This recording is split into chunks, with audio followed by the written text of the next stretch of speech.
Hey everybody, it's Jason Blaha here, and today I want to talk to you guys a little bit about exercise variations on your big movements in order to reduce injury rates. So let me put on my +5 hat of weaponsmithing, work on scaling up my crafting a little bit, and let's talk about this. The reason this works is not the reason that a lot of people proclaim it does. I know someone said, well, this other expert person, I don't know about their expertise, I'm not going to name who it is so that I don't really insult them, but they're like, well, the reason for this is because if you keep using the same thing over and over, it wears out. That's not true, because if we're talking about exercise variations, are you putting less stress on the tendons in your pec with any exercise that works at chest? No, you're still stressing the same tendons, you're still stressing the same connective tissue. It's not being stressed less because you use a variation of the exercise, so that's insanity. The only way that would work is to say, well, go a month without training your chest here and there. That way it doesn't get overused. It doesn't work that way. Exercise variations reduce injury rates because they train you to move bars or dumbbells or your body through a slightly different bar path. To move it through a slightly different bar path, and they build support musculature up. And some exercise variations don't do this for you necessarily. So we need to kind of understand the difference. Or they train it to work through a deeper range of motion than normal, sometimes even with a lighter weight, but therefore you increase like joint mobility and things.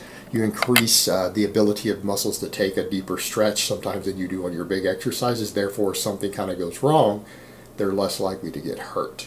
And so, I mean, I'll give you guys some perfect examples. Let's say on a deadlift, you want to get some exercise variation in to reduce your chances of injury. Because injuries usually happen unless they're caused by excessive inflammation, overuse of connective tissue, and an exercise variation is not going to help you there. Deloading and regulating your volume is the only thing that's going to help you there. Exercise variations for the deadlift, for example, if you wanted to reduce the chances of this, a deficit deadlift. A 2-inch or a 3-inch deficit, or even just standing on plates versus how you normally do your deadlift, will put you into a deeper stretch at the bottom. Can you use as much weight? No, it's a little less weight. Also, because you're using less weight, obviously a little less chance of getting hurt. All right, using a deficit deadlift every now and then, or working on that as a secondary exercise, as an accessory movement, will reduce your chances of injuring yourself on the deadlift because it trains certain muscles with a slightly different emphasis. It puts a little more, say, focus on the hamstrings. The hamstrings get worked a little more. They get stretched a little deeper. Therefore, your hamstrings will get slightly bigger, slightly stronger, slightly more mobile. Therefore, your hamstrings are less likely to be injured on your conventional deadlift. Okay? Another version that you could do, for again a different effect, would be a trap bar deadlift. And I don't mean the high handle trap bar, you need to do the low handles, because if you want it to carry over for injury prevention, you don't ever want to reduce the range of motion. The high handles reduce range of motion. On the trap bar, it gives you a little more quad involvement. Sometimes you can use a little more weight. But you do so with a little more weight with an angle that puts less stress on your lower back. So you get a little more quad involvement, a little less lower back involvement. It can give your lower back a slight break because lower back is one of those areas that it has recovery issues. It is slow to recover. It does have potential fatigue problems. So using this variation will sometimes build your traps and stuff up a little more, some of your mid back a little more because you're using a slightly heavier weight through the same range of motion, a little more quad. It'll de-emphasize things like your lower back a little bit, your hamstrings a little bit, but it can strengthen some of these other areas up. And the bar path is completely different. So why does the bar path matter? Because if we train ourselves on one movement and we perfect a perfect movement pattern over and over and over, what happens when something goes wrong? We hit a different joint angle because our form breaks down. We go to fail a rep. When you fail reps, it's form breakdown and not being strong enough through the ranges of motion that the bar drifts through that causes tears and rips. That's what causes injuries. You're training a different bar path, therefore you're more likely to have strength through a different angle, a different path of the bar. Therefore you're less likely to get hurt. We can apply this to other exercises. How about your bench press? What sort of variations might help? How about an incline? Incline bench. Again, since you're bringing it further up here instead of down here, if the bar drifts further up this way on your bench press, you're still strong through the slightly different par path, different range of motion. If something goes wrong and your technique breaks down, and it works different muscles. All right, your upper chest gets worked more. Your anterior deltoids get worked a little more versus your flat bench. So the incline bench press can help you overcome muscle imbalances, because the thing is, remember guys, every muscle grows from doing a given exercise, but it's not always going to grow maximally unless you're doing a lot of volume. If you're doing relatively low volume on the bench press, some of these areas might lag a little bit behind the lower chest, maybe lag a little bit behind the triceps. So doing these variations will bring up these different weak points. Well, stronger muscles all around and different stronger support muscles reduces the chance of injuries, because you don't have weak points that are going to get ripped easily, and that's your problem. It's a weak point that tends to get damaged when you get hurt, or a joint angle that your body's not used to. That's where you get hurt. So the incline bench will do that for you. What about a dumbbell bench press? Dumbbell bench press trains you to have a deeper stretch at the bottom. So you're using it as an accessory movement, obviously a lighter weight. You're never going to be able to dumbbell bench for deep reps as much as you flat bench. And I remember Ian McCarthy trying to claim to me before, he goes, well, I can do more with dumbbells. And no, because you probably don't go all the way down. You don't do the exercise correctly. And you probably don't practice the bench press. That's why you're stronger. If you actually do both exercises regularly, you practice at them, and you do them correctly, you're going to be way stronger with the barbell. The dumbbells allow you to get a deeper stretch on your chest at the bottom. It gives you better strength at the bottom too, because again, carryover of joint angle specificity.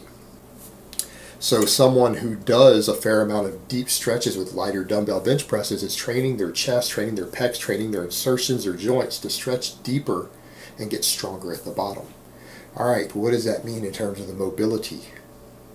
That means that you're less likely to tear a pec. It's going to reduce your chances of tearing a pec at the bottom. Also, training a slightly different bar path. You're never going to get it through the exact same bar path that you get your barbell through. So you're also strengthening yourself in case the bar drifts out of its normal path through at least one other bar path. All right, that'll help you reduce injuries. Perfect example.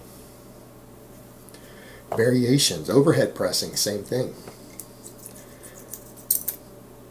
Your front press you can substitute behind the neck presses if you can do them safely, if you're built structurally to do them. You can do dumbbell presses.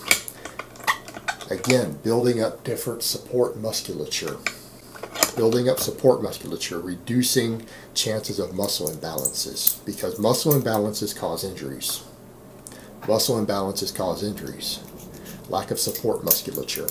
Training yourself to be strong through every joint angle, because you're picking different variations of the exercises that sometimes give deeper ranges of motion, give different bar paths. You're removing your weak points biomechanically, because form breakdown hurts you when you get into a biomechanical position where you're weaker, or you don't have mobility, or you don't have strength through that joint angle.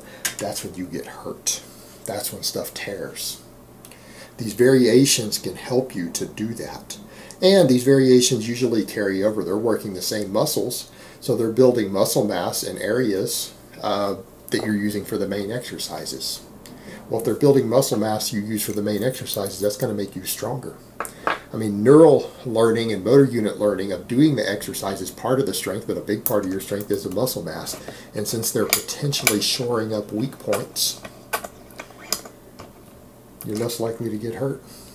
That's one reason I tell a lot of people it's not a bad idea to do both chin-ups or pull-ups and some sort of row in a workout. Is it to say that one is better than building the back and another? No. Is it necessarily going to give you better lats if you do 15 sets of rows a week or 15 sets of pull-ups a week versus if you split them in half and do 7 or 8 of each one? No, it's not going to give you better lat development. But you're going to build different support musculature. Going to build up different support musculature. You're going to be strong through different joint angles, through different bar paths. And if you do that, you're simply less likely to get hurt. You're less likely to have weak points. And that's what it's all about. It really is that simple. And it's not to say that high specificity training doesn't work. The Bulgarians proved that. Bulgarian style training proves to us that you can get brutally strong, you can build lots of size, lots of strength with nothing but specificity of training. You don't even need accessories. The only problem is that extreme specificity of training without ever addressing weak points. People get hurt at a slightly higher rate. Is it an enormously higher rate, or like 3 times higher chance to get hurt? No, but they do get hurt more. And that's the thing that we note, is that people who do different accessory work and do some exercise variations do seem to get hurt at a lower rate. They do seem to get hurt at a lower rate, and they tend to have a more well-balanced musculature in general. And that's the point of all of it. That's what we're looking for. And remember, it's all about enhancing something in your performance or bringing up weak points. So the thing to remember, when we're talking about exercise variations, that doesn't mean you do partials. Doesn't mean you do heavy partials at the top of an exercise or anything like that, because that's not going to give you the same carryover. If anything, in some cases, that might actually increase your chances of getting hurt. So please don't confuse the two. Alright guys, but that's really all I have to say on that today. I hope it's been informative, and I will talk to you guys next time.